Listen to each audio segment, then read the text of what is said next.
In a world full of movie podcasts, here is one more. Welcome to Defend Your Movie with Sean Donnelly. The time has come again. The champion must stand. It can only be one of us. Victoria! So stand up and fight, my friend. There's a title you must defend. Shut it on, bring it to me. Defend your movie. Hey there, everybody, and welcome to another edition of Defend Your Movie. I am one of your hosts, Sean Donnelly. I am joined by my beautiful, elegant, I think you'd say, co-host, Andy Fiore. Well, thank you. How you doing, buddy?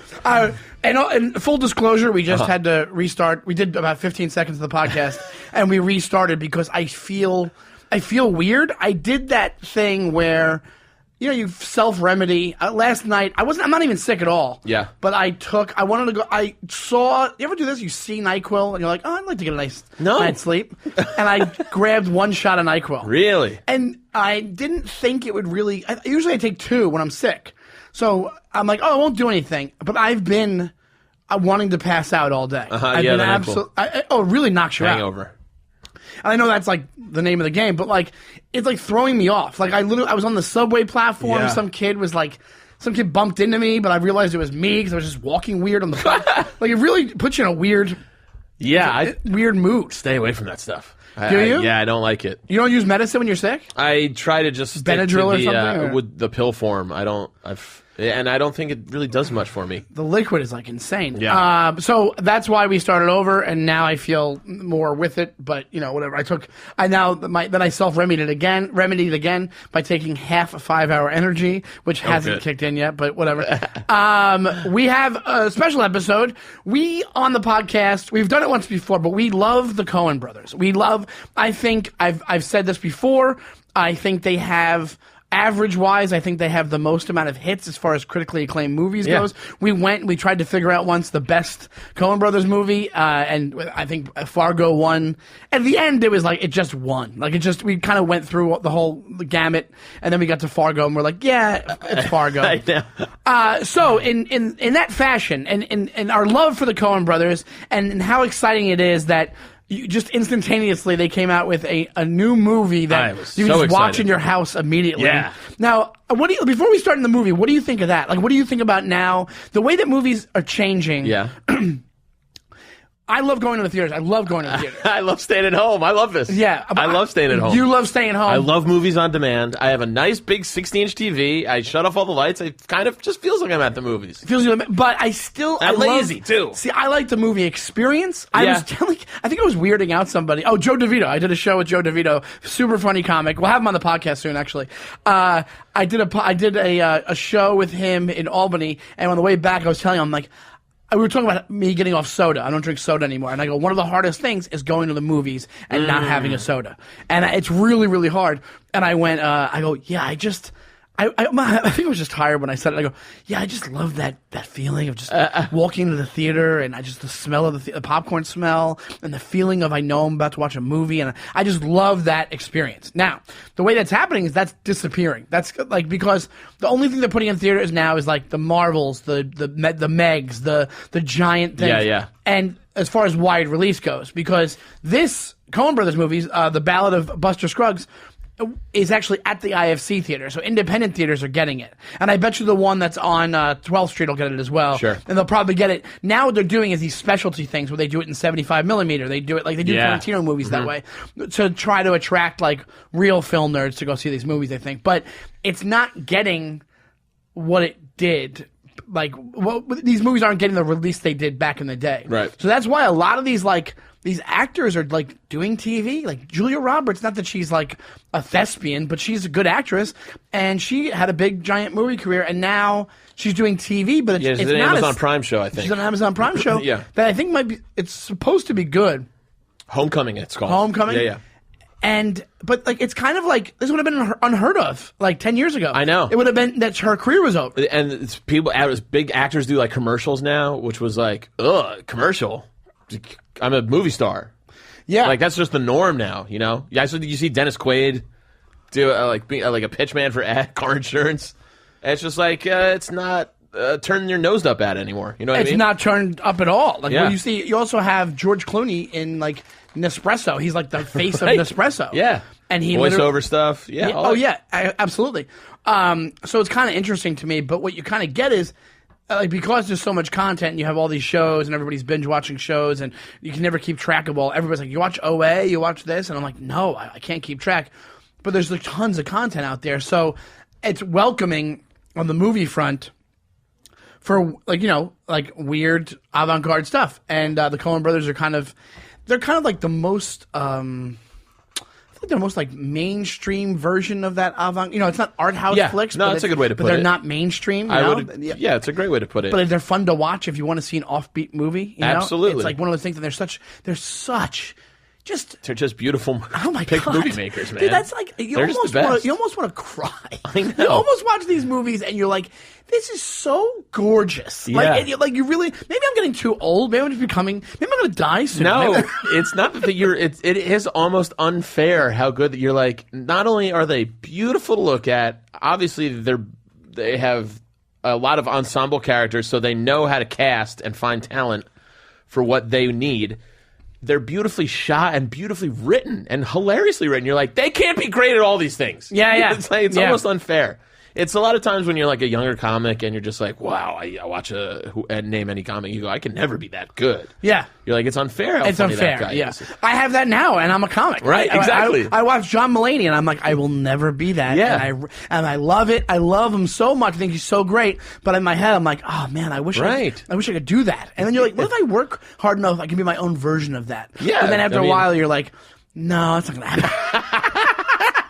I'm too insecure to get that done. But when it comes to these movies, but also on the flip side of things, they do have their misses. People love Burn After Reading. I don't like it as much as people do. I'm with you. Right? I'm not as much of a fan. Also, Intolerable Cruelty, Yeah. I think was a really big miss for them. But like I said, they have a lot of killers. I have a lot of friends who are like, you got to watch it again, man. You got to watch it again. Which one? Intolerable Cruelty. No. I'm just saying a lot of Coens go like that, and I go, all right, maybe because, you know. Burn After Reading, I heard that about, and I might do that. Yeah. I watched it once. You'll find something in there that you like, Yeah. in all of them. So what I'd like to do today is the Ballad of Buster Scruggs is now on Netflix, and also, like I just said, in independent theaters. I would like to see where it fits into the lexicon, the countdown of the Coen Brothers movies. I want to talk about it in general first, then we can talk about where it fits in, and then we can have Radio Times, I guess, is a website, and they did a list. I guess we just wanted a list of the actual vignettes. What would you call them? Vignettes? I guess? Vignettes. Vignettes. Exactly. I just wanted a list, but they actually rated what they thought. There's 6 of them. From 6 down to 1, we'll give you what they printed or what they posted, and then we'll see if we agree or not. Okay? Okie doke. First impressions. What did you think? I thought it was good. I wouldn't say loved, but I enjoyed it. I thought it was entertaining. It had a lot of Coen-esque stuff in it. It was beautiful to look at. I really liked the cinematography of it. I liked the acting. I thought it was well acted. But if we're going to do the scale of 1 to 10, I would maybe give it around a 5 or 6 for Coen. Really? Yeah. Really? 5? 5. Or 6? Let's go 5.5. 5.5 out of 10. Wow. Your thoughts? Okay. How?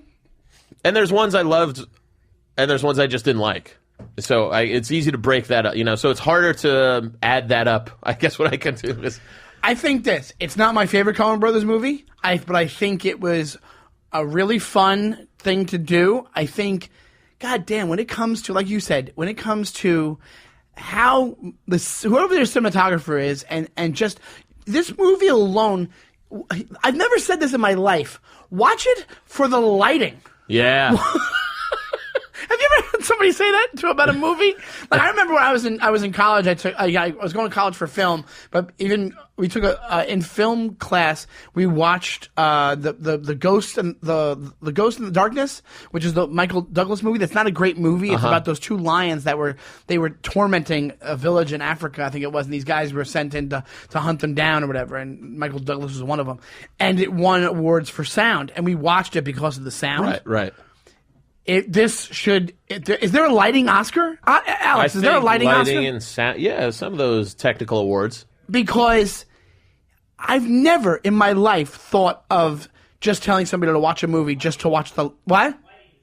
Lighting design. Yeah, there's definitely sound. Watch this movie just for the lighting. And I think if you say that and you really feel that way, I have to love this movie because it's one of those things where, like, think about the most mundane thing it could be. You would assume would it be, but it makes it just the different types of natural lighting they have, just the feel of it, the natural, just everything. Like even if you take the Tom Waits one, just to get into the vignettes, just the crystal clearness. That one is when you started saying this, the one I immediately went to in my head. Oh yeah, and also. There's other ones where they have the lamps that are just giving off the right amount of light, and it's almost like they're characters in the movie. It's and I'm not trying to be up my own ass here by saying this. It really is remarkable because the more you watch movies and you learn about them, you realize how hard it is to do that. You don't know how hard it is to make a movie sound and look lighting wise authentic and just beautiful in general, you know? Yeah, I agree with that. Like, you hear things about it, like The Revenant, that they did it all, which I thought was amazing. They did it all natural light.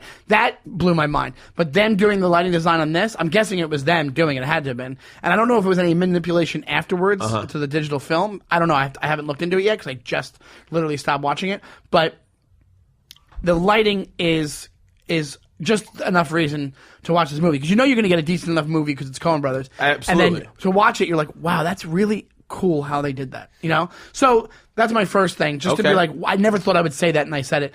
I thought it was really good. I thought... whenever I watch these movies, I always think you feel smarter kind of watching a Coen Brothers movie sometimes, but also you feel dumber sometimes because you're like, what am I missing? You're like, I'm getting some of this and I'm missing some of this. So that's how I felt when I was watching it. I felt like they were all tied together. My big reveal is I think they were all tied together by whatever the forehead thing was. I don't know if you noticed that. I was looking for the same sorts of clues and the knot that tied them all together as well, and I didn't come up with anything. But I do. There's a thing with getting shot in the. Everybody gets when they get shot in the head. Everything's the head. Yep. The forehead, the forehead. Middle of the forehead. Yep. And also even with and I could be misremembering this, but even the one with the girl who ends up shooting herself in the head. Zoe Kazan, right? The girl who got rattled. The girl who got rattled. That's what that one's called. Even with that one. When her brother dies in it, they have a shot of the brother, and the fly, I think, is on the center. There's a fly, because he's dead. Dead body. I did notice the fly. And you notice him on the center of his forehead. Yeah, that's the thing. And I'm wondering, what is the symbolism? I know it connects everything. Like, the first one, the Buster Scruggs, the namesake of the movie, he gets shot in the head at the end. And what? When he kicks the table and the other shoots himself in the head. Everything's in the head. Yeah. Everything's in the head. And I was like, the only thing I could think of, you bring it back to religion because it's all about death. You bring it back to religion, and when you go to Ash Wednesday as a Catholic, you get the ashes right in that spot. And I don't know the significance of. I don't know what they're thinking along the lines. Maybe that's a religious way to die for these people, because there's death in every episode. Yeah. And then the very last one is just straight up the whole thing's about death. Right. You know? Right. So I'm guessing the significance of the forehead shots. That's what it's got to be. I'm guessing it's something to do with religion. But it was a very religious movie. A lot of religious overtones. Yeah, but I also could be overthinking it. You know, like I could be sitting there thinking that's the case. No, you're probably right when it comes to the Coen Brothers. But so as far as my general opinion, I thought it was good. I thought it was kind of cool doing the vignette thing.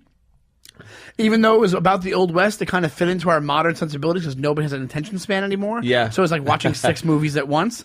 Not at once, but 6 movies back to back and short. You don't have to get too attached or spend too much time on one topic. And I think You like your westerns too. I was saying this to somebody. I was saying it to another comic last night because I don't want. The older I get, the more into westerns I get. Yeah, I can see that. I just had watched Deadwood for the first time ever recently. I've never watched Deadwood. I went through Deadwood, and I really loved it. And so I was kind of on a Western frontier kick. So I was like, oh, I love all this. So yeah, maybe you're right about. Me and my roommate just bought Red Dead Redemption 2. Yeah. And that's just really crazy. Wow, perfect timing for both of these two. Exactly. I think there's like a resurgence because there's all these modern westerns like Hell or High Water. And that one that takes place in like where was that one with Jeremy Renner? The one and it's kind of a modern western. It's the I forget the name of it. It's good. It came out where he's the hunter. I don't know. I don't want to get into it. Okay. I forget. I saw it a while ago. But I think there's like almost like a western resurgence. I think there's like a thing. Because back in the 70s. No. When was it? Oh, in the 50s, the westerns were really big. My dad was a huge western fan. I know. I mentioned that before. Yeah. So when I was a kid, I didn't care. But now when I watch these things, I get more and more into them. I find the stories interesting. And I think the language they use in these movies, I'm guessing it's authentic. And it's so cool to watch. And just the attitudes. And just in filmmaking in general, the way this thing is shot. Is just remarkable. So I liked it for other reasons. Like, was it the most like enjoyable Coen Brothers movie? No, I probably like Fargo. I probably liked Fargo better the first time I saw it right away. But do I appreciate what the work that went into this? Yeah, absolutely. Yeah. Where do you think? Where would it fit? Because you gave it a 5 or a 6. I think I'd go one above you and do a 7. I think I'd have to do 7 on it because I appreciated the movie. Where would you put it? Would you say it's better than what about? I mean, that's tough to fit it in between the canon of the Coens. Yeah, the Coen canon. I don't know, man. Toward the end, toward the back, I gotta watch. The Coens always grow on me. How about this? On repeat feelings. Serious Man, better than Serious Man? No. See, I liked it better than Serious Man. I like Serious Man a lot. It's got. Serious Man. I don't know if it's flip test worthy, but it's pretty close. I like a Serious Man a lot. Serious Man, I liked a lot, but I've heard you appreciate it way more if you're Jewish because, and you grew up in that time period. I heard it's like amazing if that's the case. So, but Serious Man, I think is good. But this, I was more interested in this. I was more like. I found myself just staring at the screen, but I don't know if it was because of the NyQuil effects or. It was but I think where it fits in for me is like after Serious Man, obviously not as much as Fargo, Raising Arizona. I like better than this. But here's the thing, man. Like I think they're in a different part of their careers now, so maybe we shouldn't 100%. Even compare that. Like I think these guys are like it's almost like the Wes Anderson effect, which I think I've talked about on the podcast before, where Wes Anderson to me, you had like the what's his name Owen Wilson years, agree 100%. Owen and Wes years, yes. And then you have him going into his fantasy world later on. You have him, him, like the Noah Baumbach kind of exactly effect. the more hipsterish. Right. This is more. It's almost cartoonish kind of universe. Yeah, but I thought they got back there with the Grand Budapest Hotel. I thought I was like, oh, good to see him kind of get back on the right track. I didn't love Moonrise Kingdom, and the one before that, I can't remember what it was. If someone wants to help me out, whatever the one before, I love the first 3. Obviously, the first 4 actually. Bottle Rocket. But those are so much more real world based, and also Tenenbaums being based in basically New York helps also. And then, but after Tenenbaums, he started to go like it became way more. I love Life Aquatic too. Life Aquatic was one where it was like after a couple of viewings, I was like, I love it. You know? But I think the reason I bring it up is because the Coens, they're almost in their Coen universe now. Like if you bring Tim Blake Nelson in and he has his drawl, there you go. You're like, it's Coens. Yeah, totally. Like what else has he done because he's also a writer, I believe. Tim Blake Nelson. I think he writes stuff and he also acts. But like the most memorable Tim Blake Nelson stuff is the Coen Brothers. Yeah, Oh Brother Art Thou. Right, I mean, exactly. Totally. Which I love. Oh Brother I Art Thou. This I like that obviously better than this. Way better. That's in my top 5. But it might be right behind that one. Oh, come on. Oh Brother? That's Yeah, it flip might- test for me, too. I mean, it's definitely Oh Brother's above it, but this might be right behind it. Interesting. Well, I didn't know you liked it that much. I might, you know what? I'm going through a lot of shit, Andy, and maybe it just hit me. Maybe you're just on a NyQuil high. I am on maybe I was on a NyQuil high. I think it was so beautiful the way it was done. I think that hit me. I think the pacing of it was great. I liked that they switched it up and did it like this storybook kind of thing. I think. Yeah, well, it was long. It clocks in at 2:15, I think, 2:13. Yeah, it's a long movie. Pacing was a little bit of an issue for me. There was a few that I thought went too long. And once we go through them, I'll tell you which ones. But Let's go. Let's do it right let's now. Let's go to the list. Yeah, we'll go to. And this is Radio Times, Alex. Yeah. Okay. Well, so this is their list. That's not a of famous counting... website, but they gave their rundown of what they thought was the best and their rating of it. Let's talk one by one. These things. What they have at number 6. So this is what they feel is the worst one, and they're not an authority. You can make your own No, mind this is here. a jumping off point This for is us. some website, yeah. The Mortal Remains, starring Brendan Gleeson, Tyne Daly, and Sal Rubinek. And Sal Rubinek, like I love. I was talking about him with was that us talking about him? I don't think so. Was that me and you?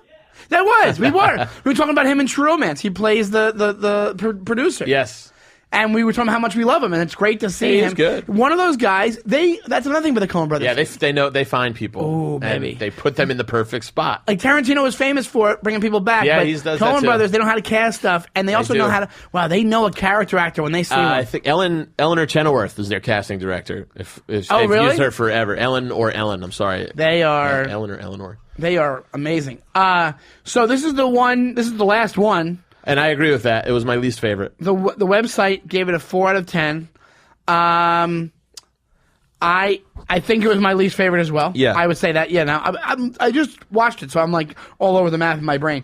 Why did you not dig it? Did you think it was too long? Yeah, I thought it was a little too long. The monologues were a little too lengthy. The songs I didn't really get into. But I do like Brendan Gleeson a lot. And I feel like the Coen Brothers could use him better in their universe. Well, there's a scene. So it's these 4 people. 5. There's a trapper, a fur trapper, a separated older woman. Who's Tyne Daly. And then Sal Rubinek, who's a Frenchman. Yeah. And then there's these 2 other men. One is English with a mustache, kind of devilish looking. Yeah. And the other one's Brendan Gleeson, Irish. Yeah. And they're bounty hunters. Right. And they're transporting a corpse. Transporting a corpse that's above the stagecoach, and they're riding, and then the inhabitants of the stagecoach get into a real heated argument, and they're calling out Tyne Daly for her behavior with her husband, and her husband probably cheated on her, all this crazy stuff. And it's interesting, something's up. It's one of those things you're watching, something's amiss. Like if it was if you were reading this in a book, you would be like, oh, there's something behind this. There was a lot of symbolism in that. And I think what you're supposed to take from it is they're riding to their death. Yeah. To hell, basically. Exactly. Yeah, they're going to hell. Yeah, that's why it was, they made a very big point to be like, the stagecoach never stops. That's just the rules. Yes. So it doesn't. Yeah, and then they did not show the stagecoach driver's face. No, it had a very ominous when he peeks his head out and asks him to stop. It's very ominous. But it did have a cool ending, the Sal Rubinek ending, where he just kind of realized. I think he realized where he was going when they entered the house. Yeah. And kind of did a flip with his hat and tapped it on, which is very cool. And then he just accepted his fate. Yeah, and the Brendan, and also he kind of looks like Charlie Chaplin as he's walking. So it was a cool ending. Yeah, but it was my least favorite. And Brendan Gleeson singing was really cool. Yeah. Like I said, I love him, and I feel like he could be a bigger part of. They could find something great for him. But the interesting part is when Tyne Daly's talking about her husband, she keeps saying was, is. Right. And then you're supposed to I thought it was going to be a big reveal, like, oh, her husband's dead and she's crazy. But what it ends up being is that, well, she's dead. Yeah.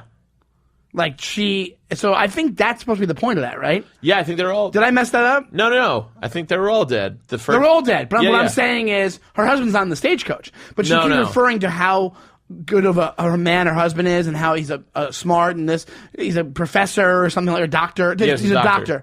So she keeps talking about him, but she keeps switching. She goes, he is a very intelligent man. So what the past tense is because she's gone. Right. But you don't know why she's doing it. But I assumed she was doing it because he's dead and she's not coming to terms with him being dead. Oh, interesting. But I might have just been confused. Who knows? But so it was really interesting. So that was weird. And then the guy who played one of the bounty hunters, which is basically the Grim Reapers, because he even calls himself Reapers. Yeah. And then they correct him and say, "You're bounty hunters." And he goes, that's a bad term, bounty hunter. So that guy has this, he's supposed to be, it's like the devil. Yeah. He just has this devilish mustache. He has Exactly. the goatee. And it's shot really cool, but it is not the best one. So number 6, I think we can agree, that was our least favorite. They're number 5. We mentioned it once already. The Gal Who Got Rattled, starring Zoe Kazan, Bill Heck, and Granger Hines. This is the one with the wagon train. The wagon train going to Oregon. A wagon train going to Oregon, and there's kind of a interesting opening scene where there's a dinner scene, and there's kind of this she's kind of like a spinsterish type sister, and her brother's there, and he's talking about he's gonna marry her off, so he can to a business partner, so he can kind of have a deal go through, and he's very insulting to her, and kind of treating her like property. And they're like, well, we'll miss you. And then they show the wagon train, and her and the brother are walking. And I think it's supposed to imply the brother's gay, right? I think so. I think they're implying the brother's gay because he didn't do anything. He's not like a cowboy. He's not doing anything.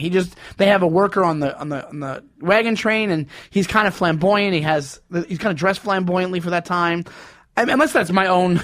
No, I think you're right. Yeah, I think that's what the assumption is that he's gay. So. But very quickly you notice the brother is coughing, and they're on this wagon train, and then very soon he has a coughing fit late one night, and then he's just dead. And the girl, the sister, now is alone on the trip with just this guy who's working for he's moving their. That's him. He and his business partner move wagon trains across the country. That's their job. Right. No, those two guys. But I'm saying they have what do they call him? The boy that helps them out for their. Right. Okay. Yeah. So then it kind of becomes a love story between the guy running the wagon train. Yeah. Like I think it's Bill Heck. I think that might be Bill Heck. Yeah. I'm not sure. And this woman, and he has an idea because the woman has no money to pay the worker. Miss Longbow. Miss Longbow. She has no money to pay the worker. So you think the whole story is going to be about them meeting up. He's like, all right, how about if I ask you to marry me and I'll take the debt on? And then you're like, oh, this is nice. And then randomly, they wake up one day and his business partner, who's kind of this hardened, kind of like even more badass Sam Elliott, I feel like. You know what I'm saying? Just a quiet, brooding. Just a badass. Wants nothing to do with Miss Longbow the whole time. But what ends up happening is she's off the trail. He goes to find her, the badass, the Sam Elliott type guy, and I forget his character name, and he finds her the dog. President Pierce, the dog, is barking at the prairie dogs, and then out of nowhere there's a Native American that comes. Yeah, a lot of Indian attacks. Don't say Indian. Oh, sorry. A lot of Indian attacks. I'm kidding. And they see one, and he's the scout, obviously. Yeah. And then right away, the guy who's barely talked the whole vignette. Gets in action. He goes right in action. He's just a badass, and he's like, well, they don't even know who the is. We'll pick him off. And he got his rifle, and he picks him off. And he tells her, he has this great speech where he goes, okay, they get this far down, you see something happen to me, you shoot yourself right in the center of the forehead. Once again, center of the forehead. And there's a whole battle with the Indians to cut it short. And then he sees a horse riding, and he kind of looks at it funny, the badass guy. And then it turns out there's an Indian riding side saddle. He doesn't see him, hits him with a tomahawk. You think the guy's dead. And he's not. Possum. He's playing possum. Shoots the Native American. It's very hard to do this without. And then walks back over to the hideout where she was, and finds her dead because she thought he was dead, so she shot herself in the head. And then they close it with him walking back to tell the love interest that she's dead. Yeah. And then that's how they end it. And it's actually pretty great. What do you think of this one? I liked this one. But it's in the same spot I would put it. I would put it in the 5th spot. I think it's the because It's funny because they have a physical book to intro all these vignettes with a little illustration, and I think it's my favorite of the illustrations. Oh, that's a good. I didn't think of. I didn't. I have another favorite one, but I'll. It's my favorite of like the shot, that shot, because that's why you gotta really, if you like film, just how do you not like these guys' films? Because the last scene is just him walking up to his friend and business partner, and he has to tell him that this woman he just said he would marry, and the guy's falling in love with her. He's in love with her, like very shortly, but he's in love with her, very quickly, but he's in love with her. So there's so much. There's so much that can be unsaid and that can be conveyed in film, and I feel like that scene when he's waiting and you're like, oh my God, you want to see it, but also you don't see it. So you you plug it in with your mind, basically. You're like, oh my, just the emotion. It makes it so much more emotional not seeing it. Do you know what I mean? Yeah. So that's why I love that last shot. It's just the back of the guy and the dog, President Pierce next to him, and the other guy's riding up or walking up or whatever, and they're waiting for him to get there. And the line they put in the book is he had no idea what he's going to say to him. And it's really dramatic and really emotional and really cool. I thought it was the best of the last shots of those vignettes. Billy Knapp, I think, he had no idea what he was going to say to Billy Knapp. Billy Knapp, yeah, that's the guy. It's a good one, but I think this is right in the same position where I would keep it. I could say that. Because it was a little long, too, for me. I tended to like the shorter ones. I feel like they did get longer as they went on. Well, we have a shorter one next, and this might be one of your favorites. You might switch this one. Near Aldeganis? Let me see. Near Aldeganis. Is that what it's called? Yeah, Near Aldeganis. Near Aldeganis with James Franco and Stephen Root. Yeah, I'm popping this one up. Really? What number is it for you? 2. Really? Uh-huh. I like this one a lot. Okay. I love Stephen Root. I love him. Well, there you go. Stephen Root's amazing. He's so good in this. He's so good in Coen Brothers. Also, movies. the amount of time that Stephen Root plays a guy behind a desk. You ever notice that? Here it comes. What'd you say? Here it comes. Yeah. Yeah, it looks nice. Yeah. Seinfeld reference, Alex. Yeah, we've done this one already, too. I think it's pine. I think it's pine. Yeah. Oak's nice. I like oak. Yeah, oak's nice. But think about it. It was a greeting. It started with an H. How's 20 ducks sound? But think about it this way. He's the banker in this. Yeah. He's the blind man he's in the banker Oh Brother. in Seinfeld. He's the blind man in Oh Brother, and he's behind the desk there. Also, isn't he the what's his name? Milton. He's Milton in Office Space. Desk. He's in News Radio. There's a desk there. He's the boss. He's the boss. But I'm saying, like, there's so many shots of him behind a desk. Yeah. No Country for Old Men, behind a desk. Yeah. When Woody Harrelson goes to see him, he's always behind that desk in that weird office. One of my favorite character actors. This was my favorite illustration because after one, you just start to wait for the illustration to come to life when you're watching him. You go, oh, there was the illustration. And, I just thought it was this one was kind of the funniest to me. It was like darkly funny. Yeah, the first two were funny, and then they got kind of dramatic. This was the second one, right after the intro, and this one had James Franco as kind of a bank robber, I guess. Yeah, he comes in to rob the bank that Stephen Root owns, and Stephen Root kind of roughly goes, "Yeah, we've had a couple of robberies. They all, and he has this great. It's a classic like." Tricky gun setup, 3 rifles behind the bank vault. Yeah. And then he comes out and he's got his own he's pots and pans as bulletproof vests. Yeah. And James Franco's firing and he hits the pans. He's going pot shot, and he's calling him out. Is that what he's saying? That's what he's saying. When he got hit, he goes pot shot. And that was the illustration, pot shot. Now, is that where pot shot comes from? I think so. I don't know, but because there's 2 different sayings they use in this movie that I think are the origins of the sayings. Well, the way I know it, a pot shot was like a cheap shot, right? Yeah. So maybe pot shot. Yeah, so it could be, but I don't know if that's a thing from the Old West. Maybe, but flash in the pan is one of those sayings where oh yeah, that comes from the Old West, trying to get a flash in the pan, trying to get like start a fire. Kind of So he had one of those just an outfit of just pots and pans, and like a washboard and like random stuff, like what a little kid would do almost. Yeah, and then he just full on cocks him across the face with a rifle. Yeah, and then the story goes: Franco wakes up and he's hanging noose around the neck on a horse next to a tree, and then the quote unquote lawmen are there like, we've had your trial. How do you want to say anything before your sentence is carried out? And out of nowhere, once again, Another engine fight. You got the Indians. They come up on them, and he's still hanging. And it's actually a great. They create tension really great because he's on the horse still, and the horse is getting spooked by the whole fight that's going on. Well, that was one of my favorite things was when I guess the chief rides comes up and to he Franco because they kill everybody else, and you think he's like gonna spare. But then he just kind of spooks the horse, so the horse rides away. Yeah. And like he a would little get bit. hanged Like, anyway. yeah. But that doesn't happen. But so the Indians go away, and he's just kind of sitting there on his horse. But the horse is starting to graze in the pasture, and as the horse walks further away from the tree, he keeps getting stretched out. And any second he's going to fall off. And then a herder, a sheep saves herder, him. comes by and. Where does it go from there? It's really funny because it's just a really quick ending. The herder's like, I'm glad I found you because I lost my other ranch hand or whatever it was. Shows up, sees the herder sees another lawman on the hill and goes, shit. And he goes, ha! And he takes off with the cattle. Oh, yeah, they were doing something illegal. Yeah. With what do you mean? With, Something illegal. Yeah. With whatever they were doing, and then he's back on the back on the news in the hangman's court. It's a great last line because he literally all these guys are getting hanged or lined up, and the guy next to him is crying like nonstop, just blubbering, losing his mind. And Franco looks at him and goes, "That's not the last line, though." Oh, it's not the last line, but it's a great second to last line. The last two great lines. Yeah, he goes, "Go ahead." He goes, first time. Yeah. Which is great. It's like a great line. What's the last line? The last line is he makes eye contact with this beautiful girl. Yes. And she smiles at him. And so the last thing he sees when they put the bag, the sack over their head, he goes, "That's a beautiful girl." Yeah. And then you hear the clink clink, and they go, and then he's hanged. And that's it. But that's like classic Coen. I love that. I love that ending.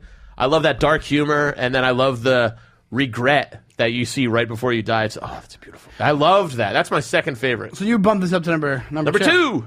I'd probably bump it up to like a number 3. Near Albagones. That situation. All right, sir. Here we go. The next one. This was longish, but it was good.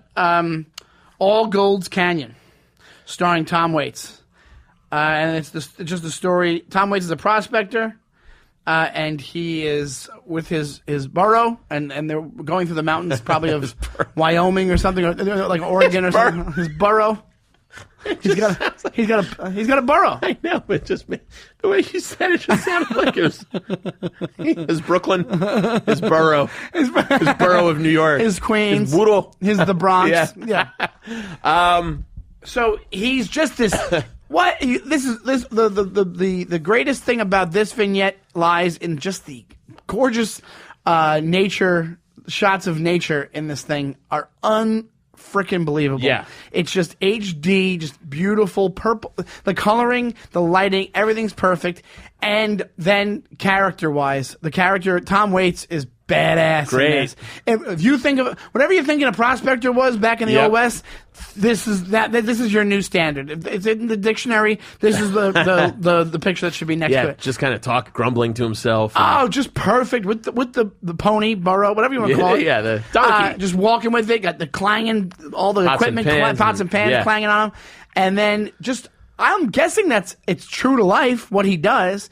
He kind of digs for some dirt in an area that he thinks might have some gold in it, goes and simmers it through the pot. It was a beautiful opening sequence when you see the different types of nature, like a buck is grazing in the water, and then you see an owl, and you see the fish, and they all hear him coming, and they all go their separate ways.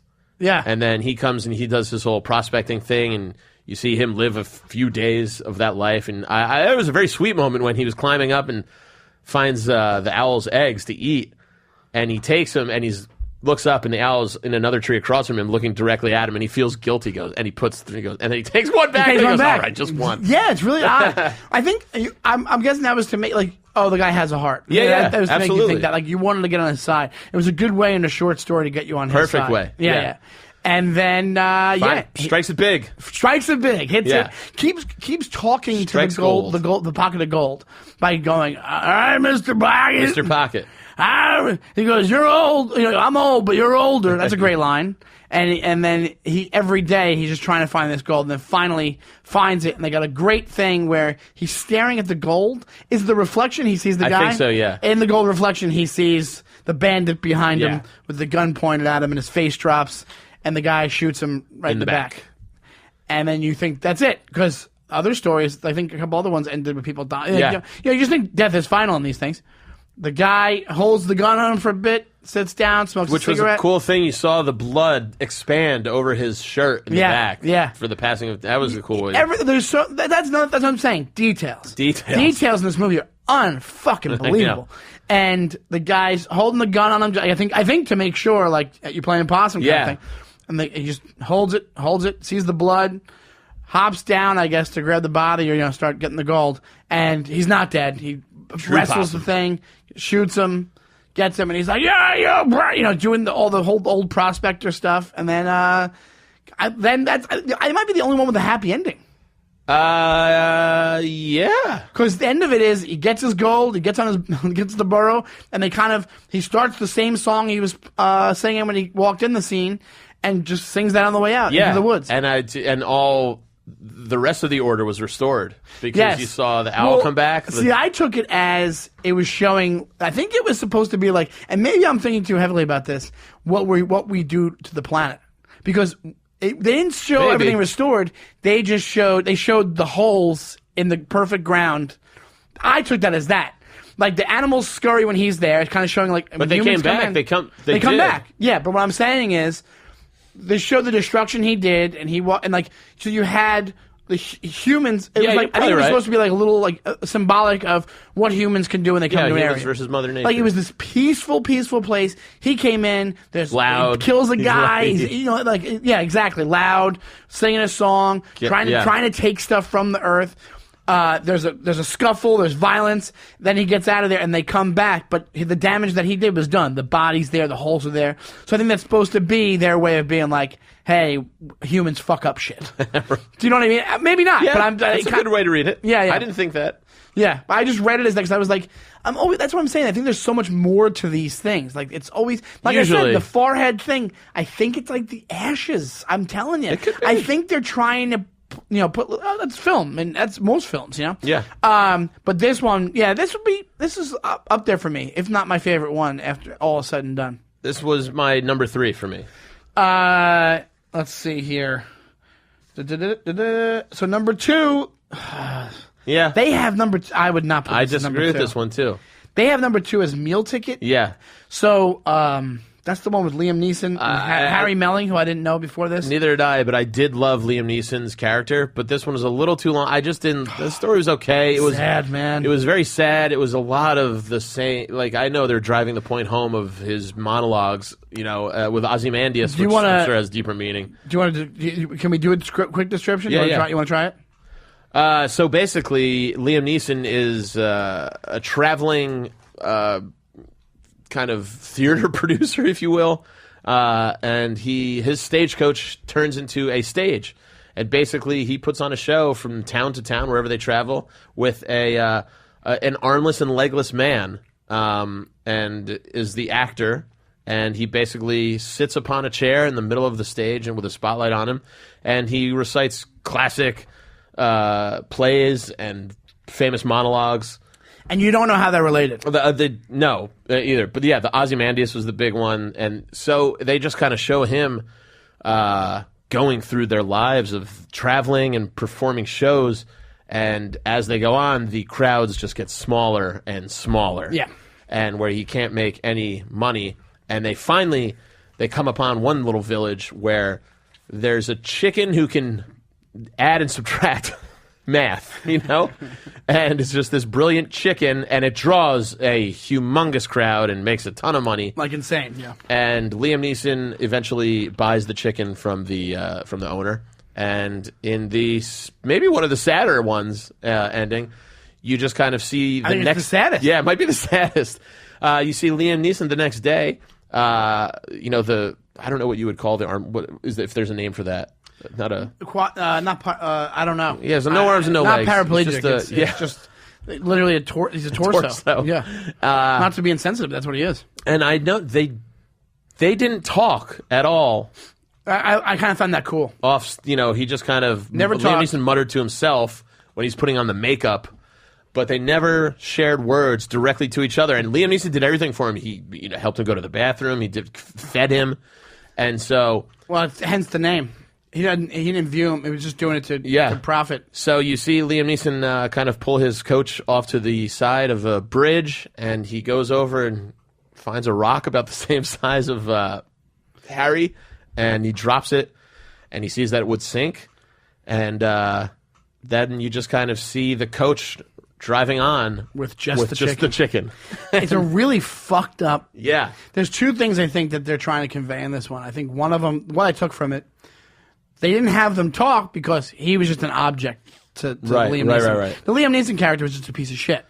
So he was just an object to him. He was just he's like, I do the setting up, you do the act. Burden, even, a burden. Yeah, he's a burden to Almost. him. But that's why I thought the angle was going to be he's his son or something related. Or I thought it was going to be a little bit more. Yeah, and I think that's why you get the meal ticket thing. It's like, hey, you know, meal ticket anymore. You're not a draw. It's really, you're not really fucking brutal. You're a chicken. You're a human life. Yeah, even they have a shot. They have a great shot of him, the guy, whoever Harry plays the character, in the back right after he buys the chicken, with the chicken clucking next to him, hanging in the back of the wagon. Yeah. And him just looking at the chicken like, what the hell? Like just realizing, oh, I'm just the hired. Yep.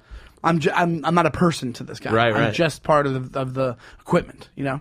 And the other thing, so that's why it's so great they never had them talk. The only thing they have him say is his speech, I think, his speeches and his stories. Exactly, yeah, they do. Just to make it's like the clucking of the chicken, just the act, just the clucking of the chicken. It's perfect.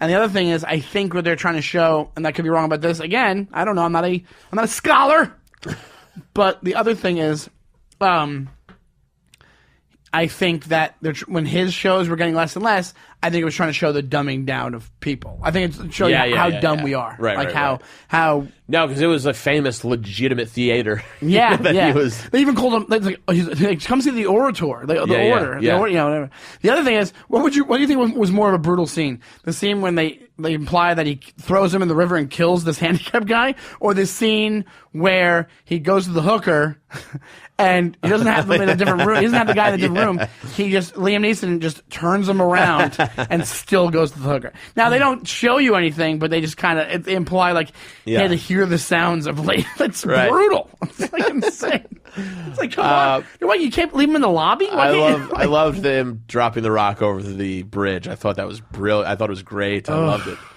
It was, and then you just go, oh, poor guy. Poor guy. The expressions on his face were just like, oh, man, come on. So I think this one, it made me feel so sad that I was like, oh, I'm not into this. Yeah, and it wasn't fourth. my favorite one. Fourth for you? Yep. Yeah. Fourth or fifth for me.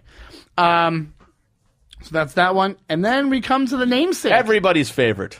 Is this everybody's favorite? I think so. I think I might like the gold one better than this. Not to be difficult, just because. That's fine. It's my favorite. The namesake, Ballad of Buster Scruggs. And it kind of, you think it's setting the tone for all of them, but it's kind of, you get a range of what these things are going to be. These things go from funny to really fucking sad. Yeah. And the Ballad of Buster Scruggs is really good. It's just this, because you don't even know what the movie's going to be. It's funny. What do you think about the choice of them starting with this one? Interesting question. I didn't really think about the order too much. I think it was a good tone setter because it has a little bit of everything. It has music, which there is a lot of music and singing in this movie, which you don't really sometimes expect from Coen Brothers. Sure you do. Oh, brother? All right. Aside from Oh, Brother, but that was also kind of in the similar, maybe older, or a younger movie, but in those old-timey music. Yeah. No, music is a very much huge part of that movie. But I mean, soundtrack's a big part of it. Actual characters doing the singing. You know what I mean? Yeah. Oh no, not like in every vignette. I feel like there was someone singing in everyone. Maybe I think Because when Liam Neeson was drunk, he was singing. You had the Mr. Pocket and his old Prospector songs. Obviously, in Ballad of Buster Scruggs, he comes in riding. And he's big on songs. That was the only one I can't think of a song. And also, James Franco, I don't think there's any singing. Yeah, maybe you're right. Okay, so there blows my theory. Yeah, but that is close, yeah. But, so he comes in singing on his steed, and he's playing guitar, and you're just kind of like, oh, this is just a cowboy. He's kind of a character. Yeah. He's kind of a showman, too. Yeah. And he's like pristine white. Pristine white. And he's wearing white as like he's a good guy. Yes, and he's very much not. No. He kills anybody who even like kind of looks at him the wrong way. Yes, right, exactly. Which is great. Because that's what I mean by tone setter. I thought it was just you're immediately taking your guy, oh, he's not good at all. Well, you started off with this very like, oh, this is like a Roy Rogers type of guy, and then he comes in and it's like perfect way to, yes. Super gritty, yeah, shooting like blood everywhere, that kind of thing. He's just looking for a card game, and then he does. He basically, it was like Roy Rogers. The first opening thing of this thing is him saying, "I see this saloon, that maybe they want to get a card game going," and it's like Roy Rogers walking into like the bar from Dusk Till Dawn. Like it's basically what it is. And because they're all just these grizzled dudes. That's one thing they nailed in this movie. Yeah. Those grizzled, old-timey Western dudes, just the look of them is so badass. So he obviously gets no respect from these guys, and he says, well, can I get a whiskey? And he says, well, drinking's illegal in this county, Dry County. And he said, well, these guys are all drinking. I thought this was a great line. He goes, well, they're all outlaws. Which is so they can break the law. It's a great line. And I forget the argument, but he eventually goes, I guess they all draw, and he's such an expert marksman and great shooter. Yeah, he takes them out. Levels them all out, and spares nobody. No. And so that's done with that. Moves on to Frenchman's Gulch, I believe it was called, where he was like, I'm unfamiliar with this town. Yeah. But it's more of like a frontier village. Finds a saloon, and you check your guns at the door. And finally finds his card game. And sees Clancy Brown. Yeah, Clancy Brown. Who's great. And he's holding. He's packing. Yeah. And they never tell you why, though. Yeah, they don't. He just broke the rules. Yeah. Which Buster doesn't care for. Yeah. He did adhere to all the rules. He did. If you think about that, like the rules of like, okay, somebody come to challenge you for a showdown. He goes, well, if I'm challenged, I have to finish it. Yeah. And he goes, so the guy said, hey, man, you're not supposed to be holding. And the great scene where he kicks the table and it's great, and forces him Clancy Brown to shoot himself multiple times in the head in your forehead, and gets challenged by his brother, who comes and challenges him. He said, "You just shot my brother." Yeah, I'll meet you outside. Yeah. And then he just shoots every one of the brother's fingers off. It's so funny, just the different thing. You have sing-songy Tim Blake Nelson, like with Tarantino-style violence going on. Exactly. You know what I mean? Like, it's just a great juxtaposition of it's just a weird thing. Yeah. And then there's the Man in Black. Man in Black, the kid. The kid shows up and challenges him, and then he gets caught. Yeah. And where does he get shot? Right in the dome. Right in the dome. Right in the forehead. Right in the middle of his forehead. This, I thought, had a kind of a No Country for Old Men feel to it. He was, your time has come. Yeah. It's always going to be somebody behind you, better and quicker. And they even sing about that in the. He sings about that in the Man in Black comes up and he sings about that to him before he kind of over his body or whatever. Yeah. And then they had the Who Framed Roger Rabbit kind of thing, where they show like him with wings on as an angel coming above. It was just this weird surrealist type Western thing, it was a goofy one. It was a goofy one. That's why I was like, oh, is this going to be every one of them is going to be like this, where almost doesn't have like you're not in the parameters of reality, but it wasn't. Everything else was kind of realistic. They got a little more Except serious for the last as one. they went on. That's what it is. Bookending.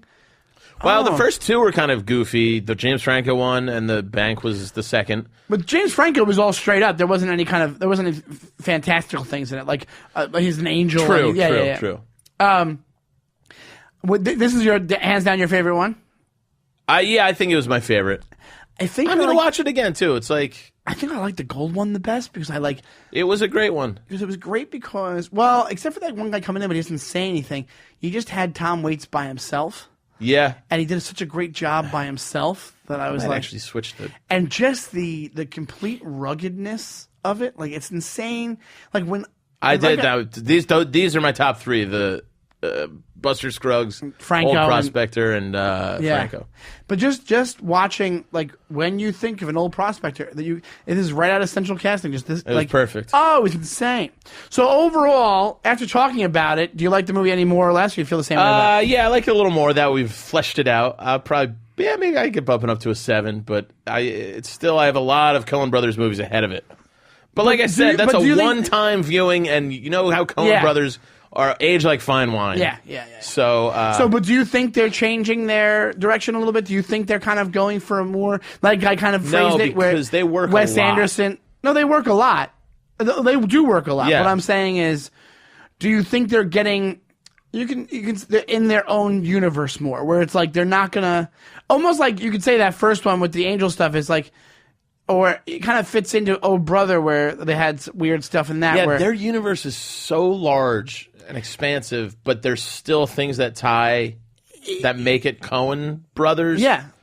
Like I the think language, this falls right into even the way that some of the lines are said. Because the way and the one of the girl who got whatever it's called, the one with the wagon train, even the way that Bill Knapp speaks in that, other characters have spoken like that in Coen Brothers movies. Yeah. I know. I don't think they're ever going to make. I think they're such true classic filmmakers. They're just going to do what they do. Yeah. Medium or not, or I guess format or whatever streaming device you were going to put it on. I don't think that's going to change their movie making or. No. I don't think that'll change it. What I'm just saying is, will you have more of these? Like they're not going for. I think what I'm trying to say is it's like a I think one it's way story. more subtle than they used to be. So I think so if you take Fargo, now Fargo is a great movie, but the comedy in Fargo is not beat over your head. It's still smart comedy, but it's kind of like the way people are saying things. The jokes are a little bit more straight down the line. This one, it's a little bit drier. Like the Franco one has that dry, dark humor in it. Even the Tim Blake Nelson thing, it's a little bit weird. You know what I'm saying? Like they're kind of making themselves more niche as the older they get in making their movies. You don't think so? I think they always do that. I think they've done that. Yeah, I think they fluctuate a really good deal. Like you said, where there's some misses, they've gone from downright goofy stuff to completely totally serious. And I think they're always going to lock onto a project and whatever tone they find is just they're going to do what it makes the best movie. Yeah. No, I don't think. Just keep doing what you do, boys. Don't ever change because you're my favorite. They do. They listen to this podcast. Yeah. Are you going to rewatch? Should we rewatch Intolerable Cruelty? Yeah, I'll rewatch Intolerable Cruelty. I'll rewatch it. Maybe we can do like a little short thing on it. Maybe we'll over the Thanksgiving holiday.